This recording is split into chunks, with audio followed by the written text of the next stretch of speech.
Amigos de VPI TV, bienvenidos a una nueva entrega de ¿Qué pasa de norte a sur? El programa de VPI TV dedicado al análisis internacional. Al igual que cada jueves se encuentra con ustedes Alejandro Linares Mendoza, periodista y analista internacional. Esta semana intentaremos descifrar qué le espera a Siria luego de la caída de Bashar el-Assad. A simple vista, el derrocamiento de la dinastía de los el-Assad significa el fin de una cruenta dictadura que se extendió por más de medio siglo. Para muchos sirios, su país fue liberado y eso implica el fin de un régimen autoritario que estuvo caracterizado por el ensañamiento contra sus adversarios, pero también por sus elevadas dosis de nepotismo y corrupción. Es probable que algunos piensen que tras la expulsión de Bashar el-Assad, Siria se encaminará hacia una transición y posiblemente hacia una democracia. Una democracia en la que podrían imperar las instituciones, la división de poderes y el respeto a las garantías fundamentales. Aunque tal eventualidad no es descartable, lo cierto es que llegar a ver una Siria absolutamente democrática y próspera requerirá de tiempo.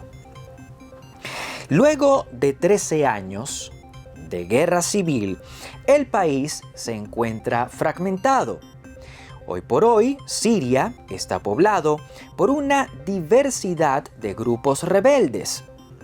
Aunque todos ellos perseguían un mismo fin, la deposición de Bashar el-Assad, muchos rivalizan aún hoy por protagonismo. Además, cada uno tiene sus propios intereses políticos y territoriales. Entre los más notorios se encuentra Hayat Tahrir el-Sham, la organización que en 11 días dio al traste con la tiranía y consiguió su colapso. Esa agrupación, que hoy controla el norte, el oeste, el centro y el sur de Siria, es la más notoria y la más organizada en términos políticos y militares. Sin embargo, el noreste de Siria permanece bajo el dominio de los kurdos, una minoría étnica que profesa el Islam suní y a la que nunca se le ha permitido tener un estado propio. Ese colectivo, aunque rivalizaba con el exdictador sirio Bashar el-Assad, podría enfrentarse a partir de ahora a Hayat Tahrir el-Sham si es que este grupo intenta arrebatarle a los kurdos aquellos territorios sirios en los que la comunidad kurda pretende levantar parte de lo que podría ser la República del Kurdistán. Además de Hayat Tahrir el-Sham y de los kurdos, al norte de Siria, a lo largo de su frontera con Turquía, se encuentra radicado el Frente Nacional para la Liberación. Esa organización, creada en 2018 durante el fragor de la Guerra Civil Siria, actúa bajo el paraguas del Ejército Libre Sirio, una institución paramilitar que está integrada por disidentes de las Fuerzas Armadas sirias.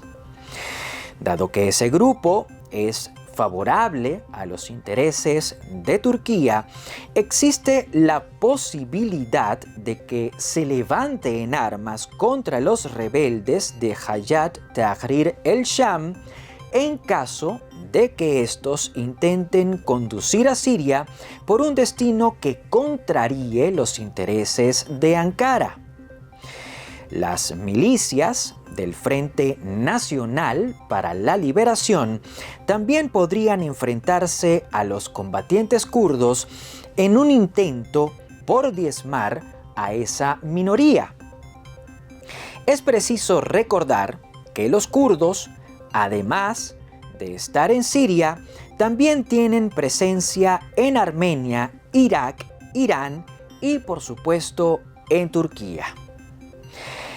Así las cosas, Siria es, como hemos dicho, una nación sin gobierno cuya geografía se la reparten organizaciones armadas que, por ser de distinta índole, pudiesen entrar en conflicto. Sin embargo, la diversidad en Siria va mucho más allá, bastante más allá de los grupos rebeldes que podrían chocar entre sí. Pese a ser de mayoría suní, el país alberga a la minoría alawí, una rama del Islam chií. Fue justo esa minoría la que gobernó Siria durante los últimos 50 años. De allí que una venganza suní contra ese pequeño grupo no sea del todo descartable. Por otro lado, dentro de Siria, además de sunitas y chiitas que profesan el Islam, hay drusos y kurdos, hay turcomanos y yazidíes. Del mismo modo, el país acoge a cristianos de distintas tendencias. Cerca de 10% de la población siria es de tendencia cristiana. Sin embargo, entre ellos hay cristianos católicos, cristianos ortodoxos, cristianos asirios, cristianos armenios y cristianos maronitas. Tal multiplicidad podría ser caldo de cultivo para eventuales luchas interreligiosas, pero también podría dificultar la construcción de una nueva Siria. De allí que cualquier esfuerzo para reflotar al país pase, entre otras cosas, por el reconocimiento y el respeto a la diversidad étnica y religiosa. Amigos de VPI TV, estamos de vuelta. Gracias por seguir con nosotros. En el bloque anterior hicimos un repaso por los grupos rebeldes que hacen vida en Siria y además enumeramos las diversas comunidades religiosas que tienen presencia en ese país. En la lista quisimos dejar por fuera al autodenominado Estado Islámico, una organización terrorista que también controla parte de Siria y que podría convertirse en un dolor de cabeza luego de la caída de Bashar el-Assad. El autodenominado Estado Islámico, o ISIS, tal y como se le conoce por sus siglas en inglés, es una agrupación surgida en el año 2014. Desde su fundación por Abu Bakr el-Baghdadi, el Estado Islámico abrazó el paradigma del yihadismo territorial. Por ende, su objetivo era la construcción y consolidación de un califato que estuviese asentado en los territorios de Irak y Siria. En aras de cumplir con ese cometido, el autodenominado Estado Islámico puso en marcha lo que, en palabras llanas, fue una limpieza étnica, cultural y religiosa. Gracias al músculo del que disponían en aquel momento, el ISIS emprendió lo que para ellos fue una purificación de los territorios en los cuales pretendían edificar su califato. Aquello devino en persecuciones, pero también en cruentas masacres. Muchas de ellas fueron compartidas incluso a través de las redes sociales u otras plataformas digitales. En consecuencia, el Estado Islámico no solo raptó y dio muerte a ciudadanos occidentales, sino que también persiguió a iraquíes, turcos, sirios y kurdos que no compartían su visión del mundo. Con tales prácticas como telón de fondo, el ISIS se expandió de forma rápida por una buena parte de Irak y de Siria. Tal crecimiento le convirtió en un peligro y además en un factor desestabilizador. Fue allí cuando Estados Unidos, a la cabeza de una coalición integrada por 70 países, tuvo que salir al combate de los yihadistas. La presencia del Estado Islámico en Siria también sirvió de argumento para que Rusia enviara aviones y militares que ciertamente lucharon contra los extremistas islámicos, pero también contra los rebeldes que se oponían a Bashar al-Assad. Gracias a esas ofensivas, 5 años después de su nacimiento, esto es, en 2019, el combate al Estado Islámico generó resultados y la agrupación quedó bastante reducida. En la actualidad, el grupo controla, maneja unas pequeñas porciones de territorio al centro de la geografía siria. Ciertamente, su capacidad de fuego no es igual, no es comparable a la que tuvieron hace algunos años, pero sí es la suficiente como para acometer acciones irregulares. De hecho, se sabe que las milicias del autodenominado Estado Islámico, esas milicias que permanecen en pie, suelen practicar secuestros y además cobrar vacunas. Aunque muchos de los integrantes del ISIS se encuentran recluidos en unos 27 centros de detención que están a lo largo de Siria, su mentalidad yihadista no ha cambiado y por ende le siguen guardando fidelidad a la agrupación. Según algunas estimaciones, Siria alberga a 11.500 hombres, más de 14.000 mujeres y por lo menos 30.000 menores de edad que se confiesan seguidores del Estado Islámico. Aunque todos permanecen encarcelados, se cree que sus compañeros, esos yihadistas que no fueron sometidos a la justicia y que por tanto permanecen en libertad, pudiesen aprovechar cualquier ventana de oportunidad para liberarles. Algunos expertos creen que esa ocasión podría presentarse luego de la caída de Bashar al-Assad. Tras el derrocamiento, el país ha quedado sin gobierno, pero también fragmentado. Hoy, el territorio de Siria está en manos de facciones rebeldes que no necesariamente congenian entre ellas. Por otra parte, Rusia, Irán y Hezbollah atraviesan un contexto apremiante que les ha llevado a concentrarse en sus propios problemas y no en el rescate de Siria. A eso se le suma que Estados Unidos se encuentra en pleno proceso de transición, pues Joe Biden dejará la Casa Blanca y le dará paso a Donald Trump.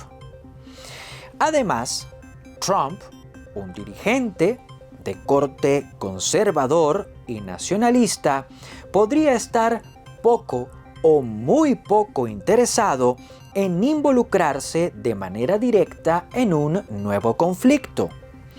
De hecho, la postura de Donald Trump es la de no embarcarse en ninguna aventura de tipo militar si esta no es en extremo necesaria.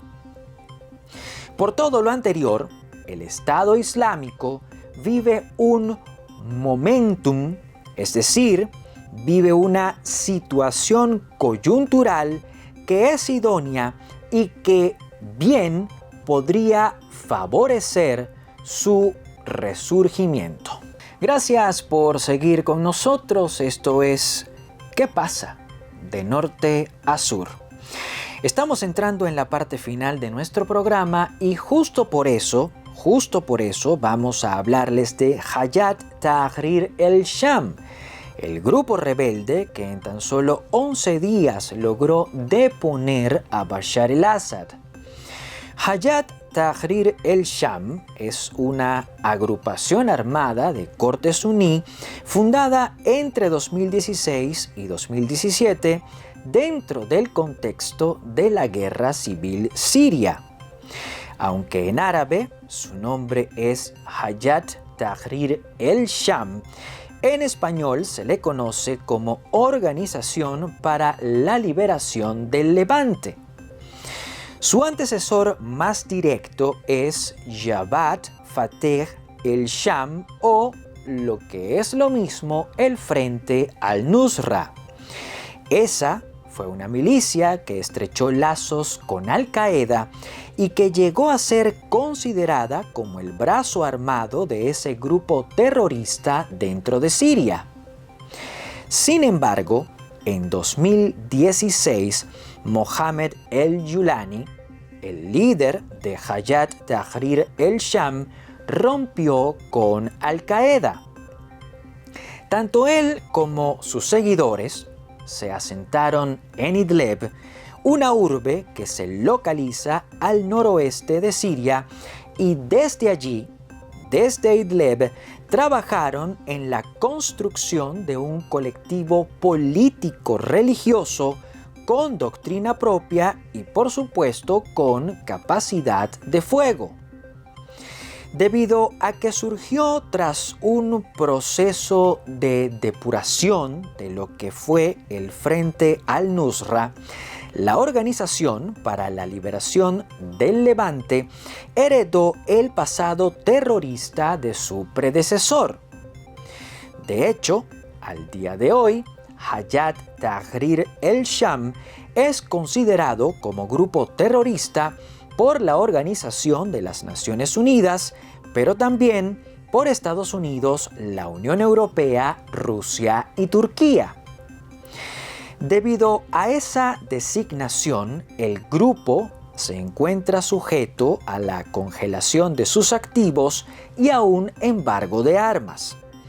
De igual modo, sus miembros tienen prohibido viajar más allá de las fronteras de Siria. Debido a esa realidad y considerando que Hayat Tahrir el-Sham asumió y empezó a ejercer el poder tras la caída de Bashar al-Assad, es plausible que su calificación como grupo terrorista sea removida. Aunque no son los únicos países con la potestad para hacerlo, Estados Unidos o Rusia podrían ser los más interesados en borrar a Hayat Tahrir el-Sham del listado de grupos terroristas. Por un lado, Estados Unidos se encamina hacia un cambio de gobierno y su presidente entrante, el republicano Donald Trump, desea que la Unión Americana se mantenga lo más alejada posible de cualquier crisis internacional. Mientras tanto, la Federación Rusa tiene su foco puesto en el conflicto ruso-ucraniano, lo que le hace reacia a involucrarse nuevamente en Siria. Por tales motivos, tanto Washington como Moscú podrían aconsejar un cambio de estatus para Hayat Tahrir el-Sham. Si la organización llegase a salir de la lista de grupos terroristas, sus integrantes, en particular Mohammed el-Julani, su líder, tendrían menos limitantes a la hora de desplazarse a otros países o de establecer contactos con otras naciones. Del mismo modo, podrían disponer de recursos económicos o incluso acceder a financiamiento que podría ser utilizado en la reconstrucción de Siria. Con todo ello, Hayat Tahrir el-Sham pasaría a ser el gobierno de facto de Siria y además el único grupo de poder con reconocimiento internacional. Aunque extramuros, aunque más allá de sus muros, la organización Hayat Tahrir el-Sham ha echado mano de un discurso inclusivo, de un discurso pacifista, de un discurso que ha llegado a ser incluso conciliador, no se tiene certeza de que será justo esa la línea del grupo en un futuro lejano. Mohammed el-Julani, el máximo jefe de Hayat Tahrir el-Sham, es un hombre formado dentro del yihadismo islámico. Por ende, su tendencia no es precisamente hacia la moderación, sino hacia el panislamismo, y eso pudiese llevarle a caer en el extremismo. En consecuencia, su pretensión no tendría que ser necesariamente la creación de una república siria o la consolidación de un Estado democrático. Aunque en estos momentos al-Julani ha optado por el pragmatismo y ha evitado las provocaciones, no es descartable que a la postre se radicalice y se decante por el establecimiento de un régimen fundamentalista que se sustente en una interpretación rigurosa de la ley islámica.